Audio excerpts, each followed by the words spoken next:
Hello, my name is Chris Palmer, and in today's video, I want to discuss SEO content and how you can review your content when it comes back from outsourcers to create and make sure that you have quality SEO content. So let's not waste any time. I wanted to make a quick video to just go over some tips on SEO content. So let's get into this. The very first thing that I would recommend when receiving your content, and this is going to be number one, is going to be, and I was guilty of this a lot of the time, and you actually want to literally read it. Make sure that it's making sense. Make sure that it's fitting the criteria that you sent to your content writer. As you know, when you're outsourcing your content, the more you pay, generally, you will receive better quality content, and it could already be optimized depending on the services or service or person that you're using. But a lot of the times we as SEOs, we want to just get content. We want to receive our content at the lowest cost and then make our adjustments after we receive it. So number one is going to be review and read the content. All right, so that's going to be number one. Read it and review it. So that's going to be read and review. That's absolutely going to be number one. Now let's move on to tip number two. Now, number two is going to be the structure, the quality. This goes into review and read, but the structure, the layout. Where are you going to add your multimedia? Where are you going to space it out? What is the structure? Does it match your criteria? Is it structured properly? Is the quality up to par? This goes with read and review, but it's number two. This is going to be the quality and the structure and the layout. So that's going to be number two, is going to be the structure. All right, so structure, we'll just write that. So let's move on to number three. These are just some quick tips for you. I just wanted to put out something for everybody. Now, this is going to be very important. So after we have gone over, we've reviewed it, we've read it, we've taken care of the structure where we're going to place our multimedia. Number three is going to be, we need to take care of our LSI. So latent semantic indexing, latent semantic words.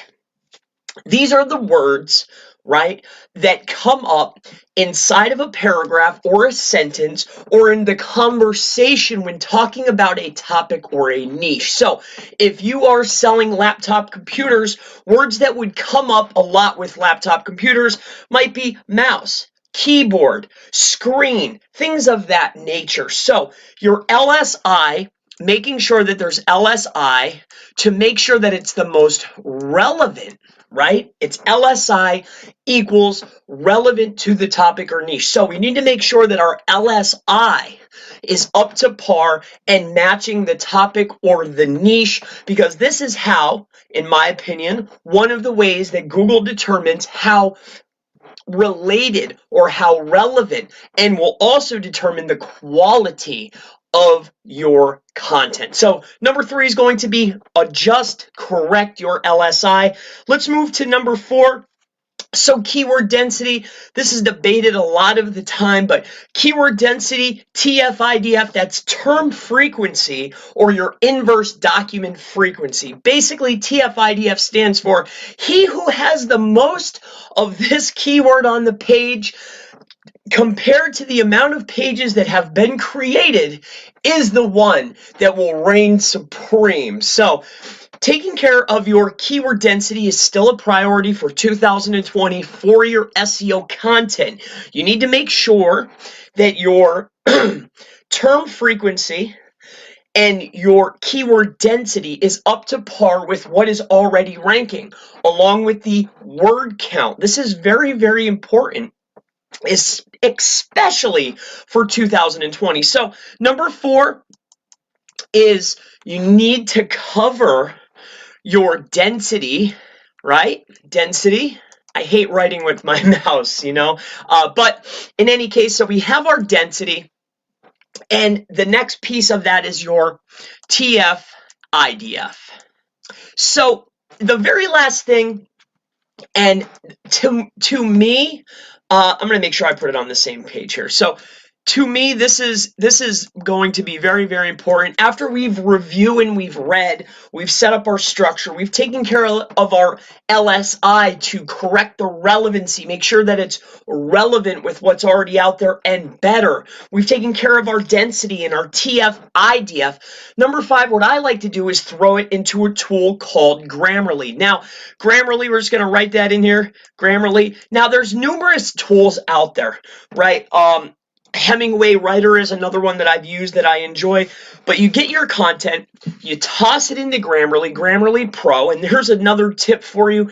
If you're looking for Grammarly Pro, go online, go to a search bar, right, Google, type in shared accounts. You can get a yearly shared account for $5. This will certainly help you out. It helps me out. I'm not very good at writing, especially with spelling errors, grammatical errors, punctuation, things of that nature, right? I'm not a writer by trade. So Grammarly is going to help you, but what I really like about it is it's going to give you other words to spice up and to juice up your content. So number 5 is going to be toss it into Grammarly. I gave you a quick tip to get Grammarly Pro for a year for super cheap. And that's going to be the 5 tips to review your SEO content. Make sure that your SEO content is up to par, because as we know, we're getting our relatively inexpensive content. It needs to be reviewed and make sure that it's proper SEO content, especially if you're putting it on your website. But as a word of caution, any money content, make sure that you're paying the extra money. Pay for quality content. Content is semi-king, and it needs to be taken care of. It's very, very important.